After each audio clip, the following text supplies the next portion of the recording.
యువతకు అందరికీ పేరు పేరిన శివాజీ మహారాజ్ జయంతి శుభాకాంక్షలు తెలియజేస్తూ, శివాజీ తన ధర్మాన్ని ఎక్కడ కూడా మరవకుండా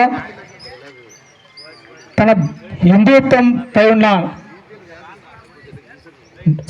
నమ్మకమైన ధోరణితో ప్రపంచంలో ఉన్న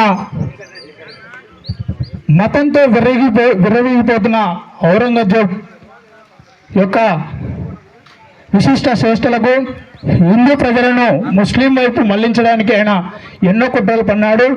ఇక్కడ మనం శివాజీని చూసి నేర్చుకోవాల్సింది ఏంటంటే, శివాజీ గారు తన ధర్మాన్ని, తన సహాయ గుణాన్ని మరియు ముస్లిం వారు హిందువులను తమ వర్గం వైపు మళ్లించుకుంటే చూసి ఊరుకోకుండా షాజా ఆదిల్ షాని మొఘల్ రాజు శివాజీపై దండెత్తడానికి వస్తే శివాజీ 2 సార్లు యుద్ధంలో ఓడిపోవడం జరుగుతుంది. కానీ ఎప్పుడు కూడా ఆయన వెనుక తిరగలే. మన దేశం కొరకు తన ఓడిపోవడానికి ఎప్పుడు కూడా ఆయన ముందుండే యుద్ధాలు చేసేవాడు.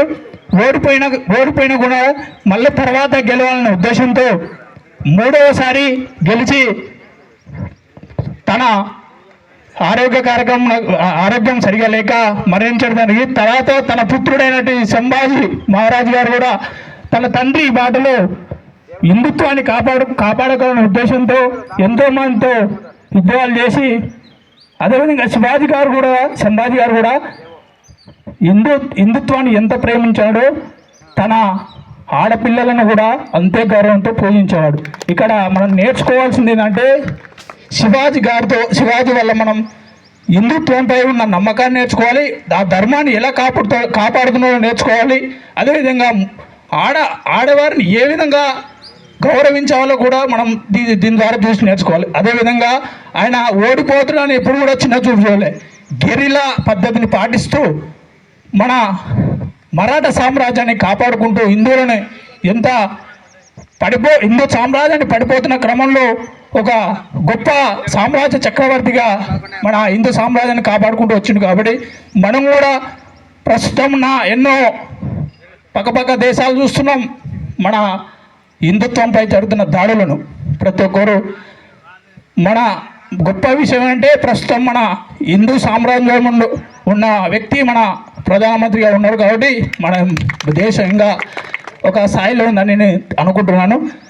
అదేవిధంగా అందరూ కూడా శివాజీ గారి నడవడికలు అంటే యుద్ధాలు చేయమని అంటలేను, ఆయన పాటించిన నియమాలను పాటిస్తూ యుద్ధం చేయకుండానే మన హిందుత్వాన్ని ఎలా కాపాడుకోవాలో తెలుసుకోవాలని అందరికీ తెలియజేస్తూ నాకు ఇచ్చిన ఈ అవకాశాన్ని ముగిస్తూ ధన్యవాదాలు తెలియజేస్తున్నాను సార్.